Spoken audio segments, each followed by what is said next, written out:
ছোট্ট একটি গ্রামে থাকে রাহাত আর তার মা লতিফা বেগম। রাহাতের বাবা বহু বছর আগে মারা গেছেন।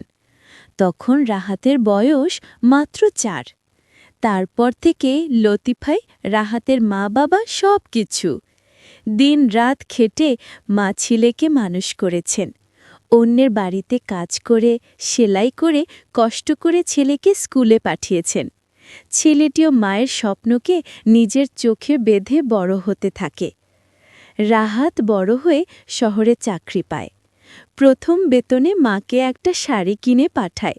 লতিফা বেগম সারা রাত শাড়িটা বুকে চেপে ঘুমায়। চোখে অশ্রু, মুখে হাসি। আমার ছেলে মানুষ হয়েছে। কিন্তু সময় সব সময় মধুর থাকে না। মা অসুস্থ হয়ে পড়ে। রাহাত তখন অফিসের কাজে ব্যস্ত, ছুটি নিতে পারে না। একদিন রাতে ফোন আসে